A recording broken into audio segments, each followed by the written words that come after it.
my dear friends. I borrowed this phrase from another vlogger who says that. Hello, my dear friends. Okay, hello, my dear friends. Kate B from sunny Florida. It's getting dark with the light savings time switch. For a couple of weeks it's getting really dark. I'm driving after work at 5:30 and I'm trying the new format when I'm driving and talking about something, and then I can publish the video with my thoughts. So today is Monday. Monday is a difficult day. It's hard to get back after a 3-day weekend, but I had a very good weekend. I took my young daughter to get manicures. I actually started my weekend on Thursday night. I went to a concert. I went to Enrique Iglesias, Pitbull, Enrique Martin concert. So if you haven't seen my live stream with the concert, the quality is bad, but you know, at least you can feel the atmosphere of the live concert. So please watch my live stream. On the weekend, I also went, on Friday I went to the spa to recharge the batteries, to get the facial, to put myself together, just to rest, just to take it easy. So I felt loved, I felt pampered, I felt cared for, and I feel so much better about myself, and I feel so much better allowing myself to take rest and take good care of myself. And an extra plus that I got a nice facial and my face looked very fresh and very soft and very moisturized. So on Saturday we did grocery shopping. We went to Costco. We bought a lot of groceries. We tried to eat healthy, so we tried to stay with healthy options. We bought a lot of wild-caught fish. It's frozen, but it's easy to cook dinner. You just thaw it and you just fry the fish in a pan or bake it. And we bought salad, we bought lots of eggs, we bought avocados, we bought lots of fresh vegetables, fresh berries, cheese. So we as much possible, we eat healthier, yes. I still eat some sugars once in a while. I don't have restrictions what I eat. I try to eat everything, but in moderation. So that was Saturday, and of course lots of laundry, lots of household duties. And I was thinking, every day, if I tell you about every day, it's never so glamorous as I want it to be.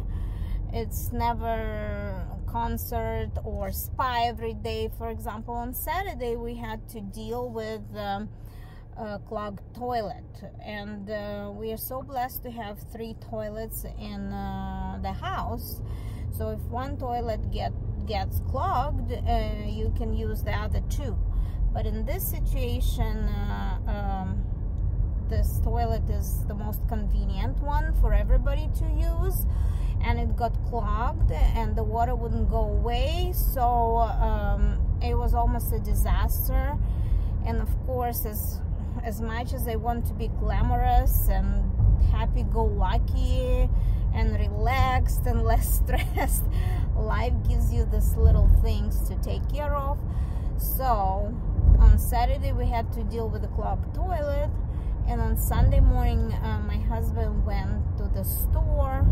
Kudos to my husband, what a good guy. He saved like maybe $300 on a plumber, because he bought a special tool, a special thingamajig that goes inside of the toilet, and you can unclog your toilet with this tool. It was $37. So again, the plumber would cost us probably like at least $200 to fix the toilet, and I helped my husband. So 2 of us, we saved $300 on a plumber to unclog our toilet. Yay!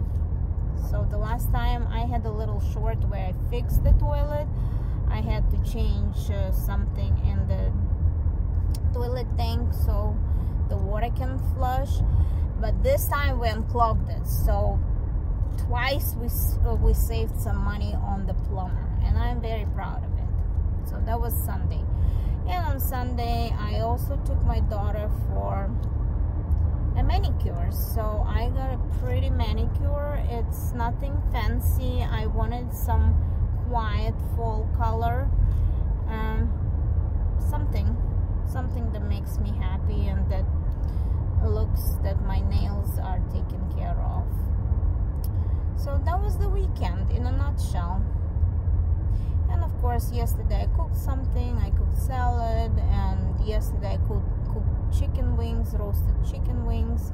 I marinated them, and let me tell you, this weekend I had a muse, so I put 3 videos together about my Alaska trip. Yes, I'm still catching up on posting those videos from Juneau, Alaska, from Glacier Bay, Alaska, and I already put 1 video up about coming to the Glacier Bay. So please stay tuned. Please watch some more videos from Alaska.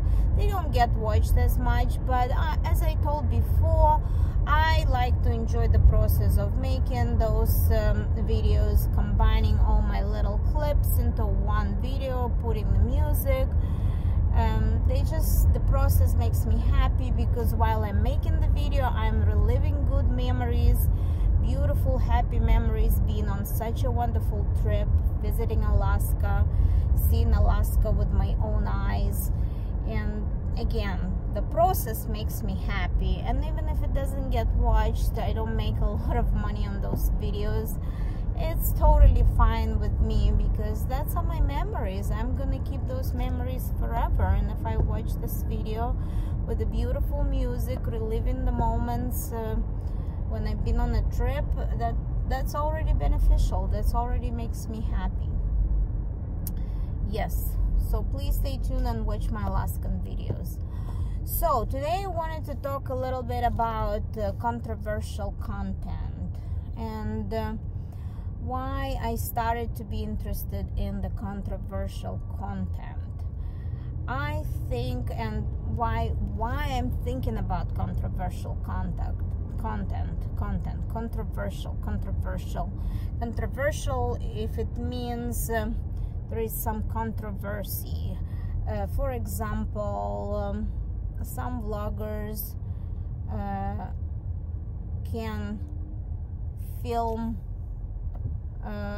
not very appropriate thing, but it will bring a lot of views and a lot of money and a lot of attention to the channel. So they're gonna make money, and they're not gonna worry about any moral thoughts or any morality about this controversial content. And as long as not illegal, as long as not prohibited on YouTube, as long as within the guidelines of YouTube and people can make money on it,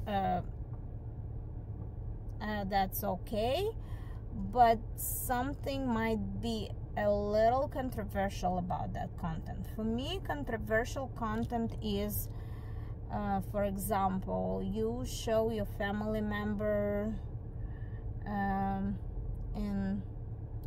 in a way that might not be very presentable, or you quarrel with somebody for the purpose of getting emotions out of a person to create your content. That's controversial for me. Or why I started to think about it is because recently I was watching somebody who was dying, making videos, and that's probably how family would cope or even make memories of that cancer survival journey, because they showed it, they shared with the people, and maybe they seek support. But for me, the content of dying, the content of dying in the videos through a period of time, for me it's a little bit controversial. Like I can't wrap up my head around it. I can't totally comprehend why people do it. I try not to judge the people who do it, who are the people who are dying, creating their content talking about dying, because we're all gonna die eventually. But you know, for the content purposes, for the documentary of it, I don't know, I still for myself find it a little bit controversial to let people see in your vlog how your most close, most loved person is dying. So yes. And why I'm trying to talk about it, because you know, if you want to become a vlogger, people think just be yourself, not try to be better than you are or something like that. But for me personally, I don't agree with the 100% documentary on YouTube. I think we still are responsible for the content we post, and for me, a part of being responsible is just not to fall into a place where the views and the monetization will be my priority rather than the well-being or feelings of my loved ones. So I'm always thinking to myself, I'd rather be boring, or I'd rather enhance something good than showing you some kind of personal drama, or even some kind of scenario where I ask my loved ones to do something especially for my content. So for me, I'd rather be boring and show my everyday life with something interesting that, you know, pops out and catches my eye, than making someone uncomfortable or unhappy just for interesting or juicy or cringy content. So I don't know if you can understand and be on the same page with me when it comes to YouTube videos and your personal content, and if you like to watch people who are more open about their everyday life or their relationships with their parents or with their kids. I'm not that open. I want to be how do you say it? I do want to be filtered. So I want to know when to stop, when not to hurt anybody's feelings, like, and I'm talking about my family. And just for example, you know, I would never film my loved ones when they are asleep, or I would never film my loved ones when they're sick. For me, it's kind of like my personal filters that I cannot, or like, I wouldn't say filters, it's probably like some kind of principles that I can't overstep. And sometimes when I watch something like that, like when I see people, like for example, I've been very impressed with the vlogger who literally showed the whole journey of his wife dying within the last 2 years. And it really left a big impression on me, and I still thinking about that, and I still don't know how I feel. Of course I feel very sorry for this couple and for their kids, what they're going through, and I feel so sad that this lady passed away like 3 days after she was in the hospital doing her probably last live stream. And I don't know, it impressed me so much, and I don't judge these people, and probably YouTube was a mechanism of coping with grief and everything what was going on within this journey trying to beat cancer. But for me personally, it was such a controversial content to watch that, you know, even some time passed, I cannot stop thinking about it. And I don't know if I cannot stop thinking about it because I'm very empathetic, and I feel so sorry for the small children and the husband who is grieving the loss of his wife, and the kids who are grieving their mother, or because I personally judge a little bit that these people were so truthful. I'm sorry. That these people were so truthful that they documented this particular unfortunate and tragic life event and shared it on YouTube. And I still don't understand what bothers me in this case. I think this controversy, as like controversy, maybe somebody not gonna find any controversy in the content that people post when their loved one is dying. Maybe they totally agree and think this is a coping mechanism, and this their psychological kind of like protection from not like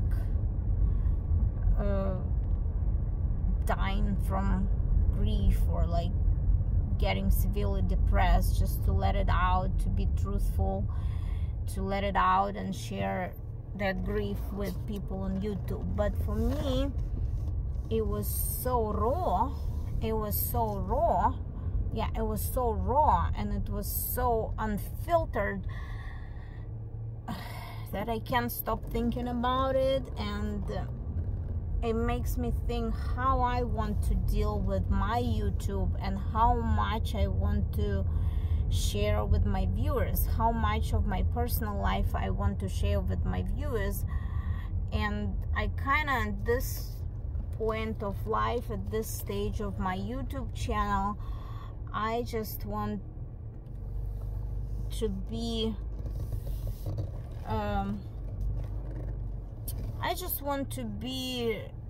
sharing just simple things, just not too much of my personal stuff or personal things that my family goes through. Okay, that was a little video. You probably don't see anything because the lighting is very bad and I was like focused on the road. But if you do understand what I'm talking about, I'd like to hear some of your opinions about controversial content, and what do you find controversial when you watch YouTube, and how do you react? You just stop watching, or you're watching to understand something for your personal use, or you just being empathetic, or how you deal with not judging people, how you deal with all different kind of emotions after watching this, like any kind of controversial content. Please share your thoughts, comment, like, and watch my videos. I hope I'm gonna discuss with you a lot more interesting things. Thank you for watching. Kate B. Have a good day and have a great week, because it's Monday today. Hope your week is great. Bye bye.